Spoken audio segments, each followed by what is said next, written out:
Hi, welcome to another episode of Meet the Author. Tonight we have the author, a Connecticut author, Diana Perkins. The author grew up in a small town in eastern Connecticut, has been writing for almost 10 years. She grew up near mill towns when the mills were running and feels strong ties to these towns. She was one of the featured authors in the 2012 Connecticut Authors Trail. She is on the third of her Chautauqua River Milltown series.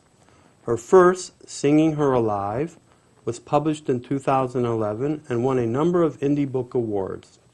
Her second, Jenny's Way, which came out in December 2012, has also gotten several awards. Her third novel, Diana's Pool, is still in edit phase and is scheduled to be released this summer. Hi, Diana, and welcome to the show. Hi, Jason. How are you? Great. Can you tell me a little bit about the book Singing Her Alive? I wrote that book over 3 years, and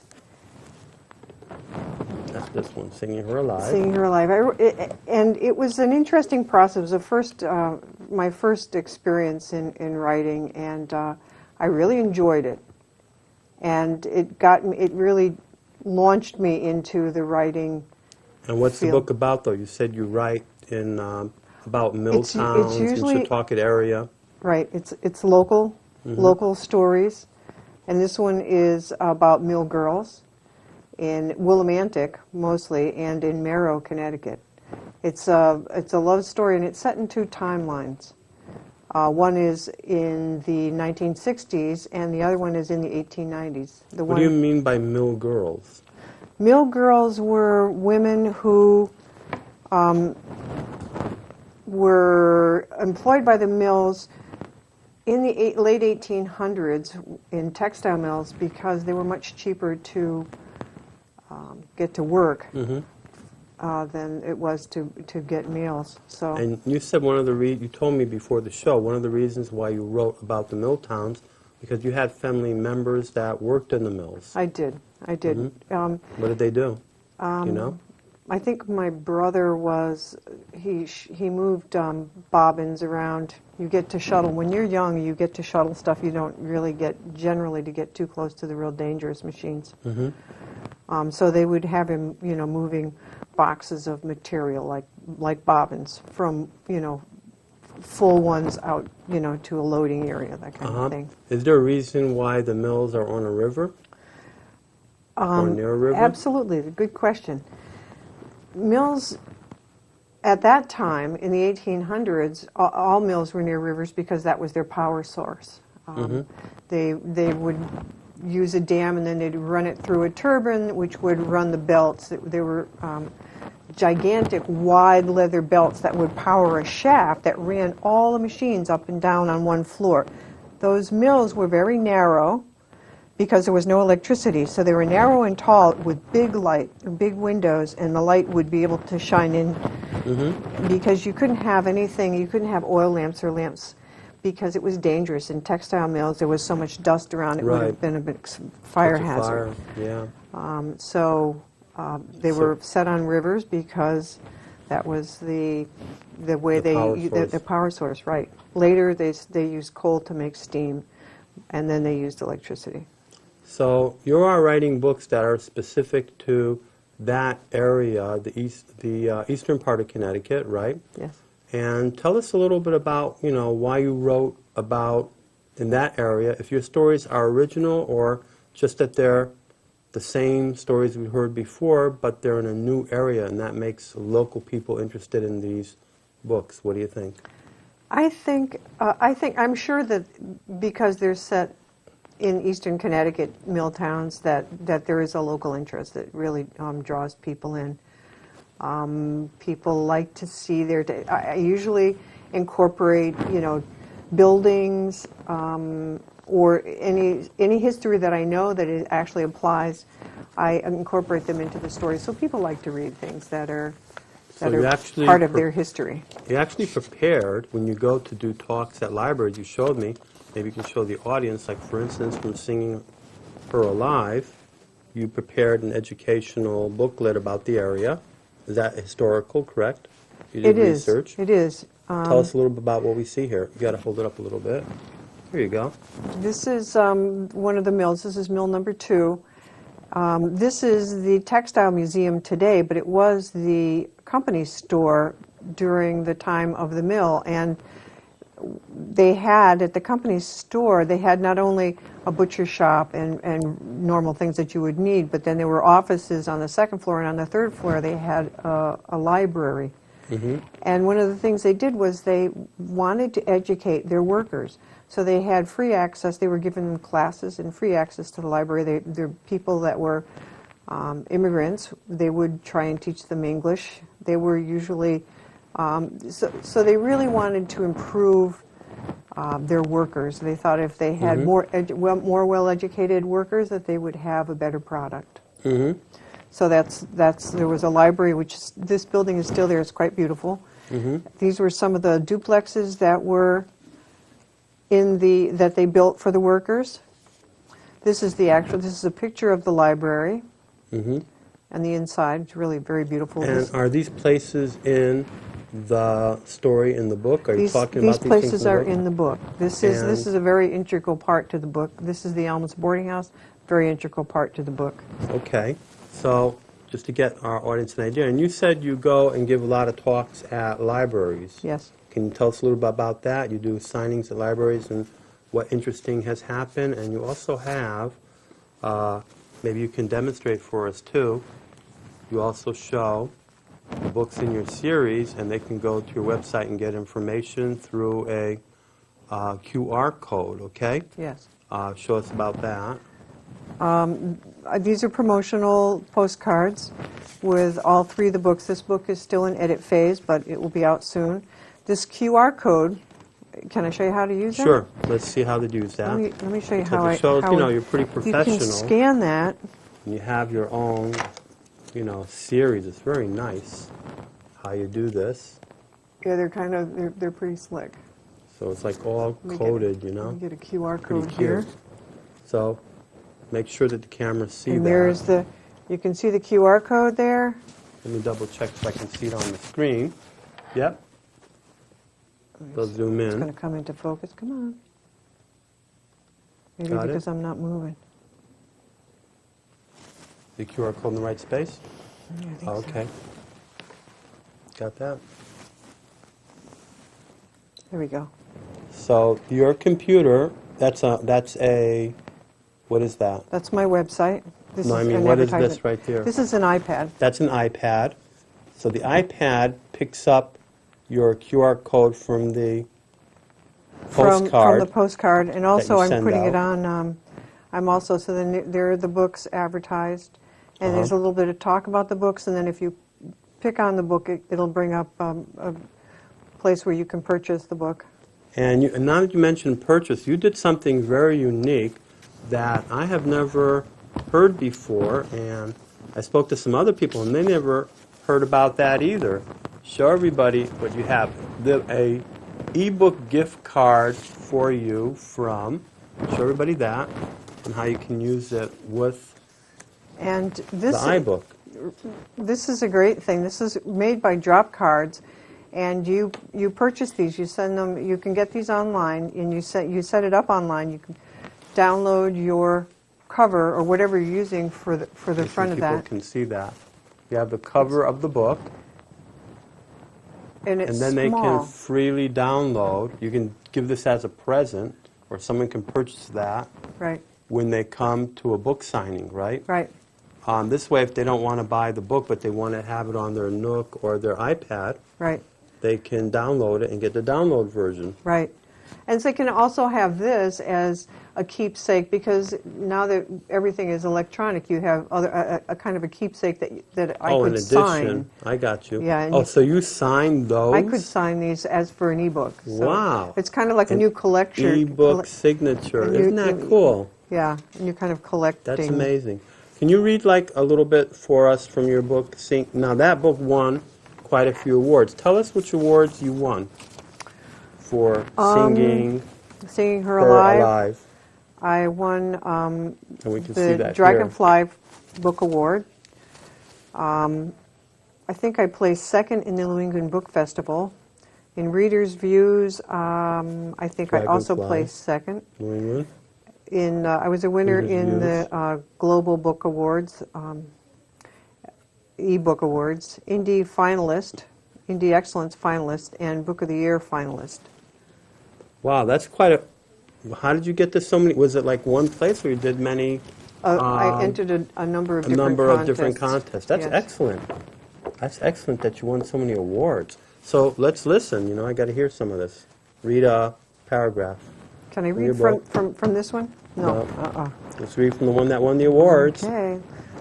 That one's not ready yet. So It's right. That's true. It's not ready yet. someone will say, "Oh, I love that book. Let me go buy it right now," and they can't. Yeah. So we'll wait. Okay.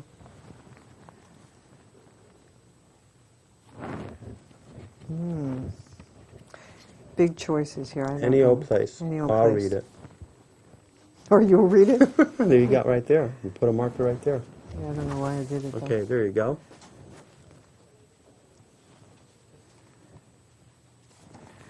Okay. This is, each chapter in this book is named after the person who is the voice, who's speaking. In this case, this is Doris who's speaking, and this is from her diary. Okay. And this is from her diary, which is September 10th, 1898. I've arrived in Willimantic. The trip was long but not too tiring. I've just been settled into my room at the Elms boarding house. The matron left me to put my belongings away. I have a small dresser where I have put my personal items and several books where I have hung my dresses and coat. I find I can keep my book and writing paper in my bandbox under the bed, so it is easier to take out and write on. And if I sit on the edge of the bed, I can look out the window and see the mill where I will soon be starting to work. It is a long 3-story stone building with rows of tall windows all along the sides. It is, I am sure, the largest building I've ever seen, awesome and forbidding and businesslike, with a tower and large doors and an iron fence all around. Bells ring, and as I watch, troops of women walk in ones and twos towards the boarding house. Other men and women go out the gate and turn down the street towards the rows of homes. I can see if I lean to the side. These are rows of look-alike houses with 2 front doors. Wisps of smokes come from the chimney. I must go down to supper shortly where I meet many of the other mill girls. Although nervous and excited, I miss my mama, Pa, and Abby. Very nice. Let me just read a little bit about what the book is about. Singing Her Alive is a love story set in 2 time periods, presented as a fictional memoir. The primary story begins in the late 1800s when fate throws 2 young women together as roommates in a shared bed at a textile mill boarding house where they have gone to work, far from home and family. 2 generations later, their secret stories come to light when a granddaughter, narrator of the story, finds their personal journals hidden in a closet as she helps her mother clean out their family homestead to sell. The discovery of these family secrets sets the narrator on her own journey towards identity and place. Love and sacrifice, choices and consequences are strong themes in the story. So, have you heard from somebody who has read the book, what they told you, what they liked about it? A lot of people that I've heard from say very nice things about it. Women at the library who read it, I think probably my audience is mostly women. They always give me good feedback. They enjoy... Can you say something specific that they have said? Do you remember? We have a review. Well, do you remember anything they might have said? I did look up a review on Amazon.com. You can see what they say here.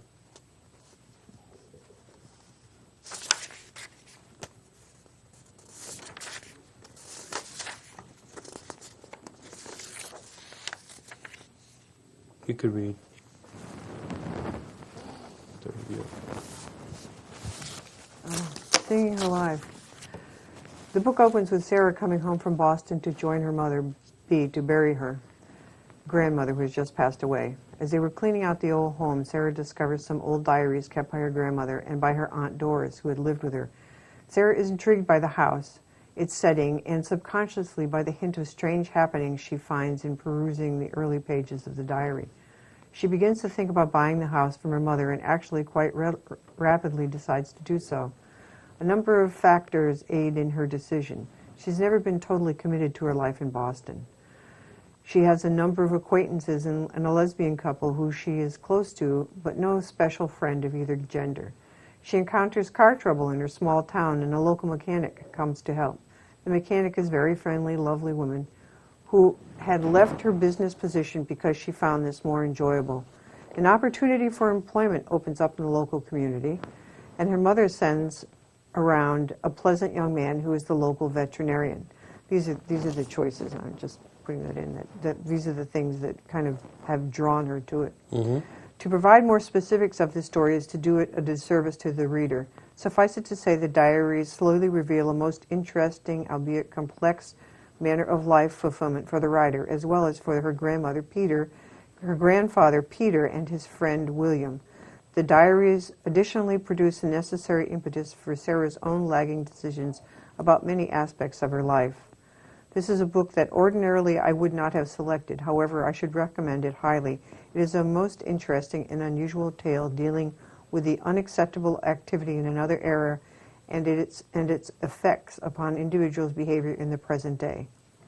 Very nice. So that reader, to write such a long and detailed review, definitely liked the book and gives an idea of why we should read it, because it's taking things that were hard to deal with in those days, and when we look at them now, we can maybe understand what the characters and what the people in those days had to deal with from our perspective. Now, today I'm wearing this card, my name on it, from Kappa, Connecticut Authors and Publishers Association, and they just had a meeting this past Saturday called Kappa University, where they had many educational opportunities for authors and publishers. And I met Diana there, and I'd like to hear from you, Diana. What did you learn from the Authors Convention Oh, I thought that as was an author, and how you can market yourself and get your word out there? I thought it was a great experience. And one of the things that really intrigued me the most, and one of the directions that I'd like to go in is audio books and audio trailers and how to market using audio. So I found that to be very interesting. Mm-hmm. Did you take any other workshops besides the audio workshop? I did. I took one on mysteries, Mm-hmm. which I thought was very good. And one of the things that he spoke about was epic tales and all of the myth that's behind them. Mm-hmm. Did you also go to any of the agents there? I didn't. You did not? I did not. Okay. And very nice. So let's see. We have, what would you like to tell us about your second book? And that one is called Jenny's Way, Yes. a local legend. I really found this book fun to write, and I think that the people, this is about Baltic, Connecticut. What first drew me to it was I heard a story about some women who lived in the woods in some cottages, and they were entertaining the mill boys. Mm-hmm. And it just intrigued me, and I couldn't find anything behind it that was actually factual. But I wrote the story anyway, as though it were true. And after I went to the Historical Society and talked to them about it, we haven't been able to find any information. Although at the time there were cottages up there. There were 11 cottages on the lake while the dam was still there. There was a mill dam for the mills. It was also a textile. And you actually went and found some of those cottages, right? I did. Left over. And there had been cottages that some of the people who worked at the mills had been squatting on the edges of the lake that had been dammed up. And once the dam went out, the lake went down, and there was no longer any way for them to get up there and get to the cottages. So the cottages went into disrepair, and so I went up and went to some of the cottage sites, which was pretty much rubble. So who would be interested in that book? What's it talk about? It talks about sex workers a little bit, but it's more an epic tale. To me, it's an epic tale. It spans 4 decades. It spans the 30s to the 60s. So it's like a history of that area and that period of time? Yes. Okay. And it's, 3 different families involved, and it's their stories entwine and get So very... you're taking local gossip and local stories and putting them into books. Exactly, Okay. yes. And your third book, we're finishing up, Diana's Pool, is not ready yet, but it was very interesting what it's about. There is a little spot on the Natchog River in Chaplin, which is really very pretty, and the legend is that a girl threw herself into the river and drowned over a lost love. But there was when I went to the Historical Society there, no one could really tell me exactly what was behind that legend. So I wrote a story about it. And we don't really know what happened, whether whether there was a girl named Diana that jumped in, or if there was, how it happened, whether she jumped in, whether she was pushed in, or exactly what happened. So That's it's a mystery, right? It is a mystery. And to conclude, what are you going to write another book in the series, or it's going to be a whole separate thing altogether, or do you know? Good question. I am going to write another book in the series, and I think it's going to be either in Coventry, Connecticut, or maybe Willington, both of them part of the Chautauqua River. They're both on the Willimantic River, and So you like that river. I like that river. The mill towns is something I'm familiar with, so it works for me. Well, we are concluding, and you can Great. follow suit and sign over a copy to the show, Meet the Author. It's a very interesting, educational, historical conversation about the Chautauqua River Valley area, mill area of Connecticut. Although there are mills in other rivers here too. Are there any active mills going on nowadays? No. Are they all closed in Connecticut? Actually, that's not really Thank you. true. There are some What about that Bennington mill or it's just a museum? The Bennington factory in Canton, I think it is. I don't Do you know about that one. Maybe that's still active, but There are some mills that are using, or there are some mill buildings. I know the one in Willimantic, they are using it to generate electrical. So part of that is, the one in Willimantic has been made over into condos. So, okay. Here, Well, let me sign you this one too. oh, thank you.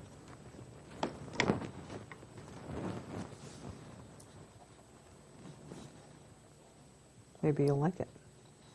I'm sure I will. I like the reading that you did here. And I like that you were so professional in having all the cards with your logos and the QR code and the ability to, this is really unique, but the ability to download an ebook, that's like amazing, you know, where we're headed nowadays. Well, thank Yes. you for being a guest Yes. on the show. Thank you.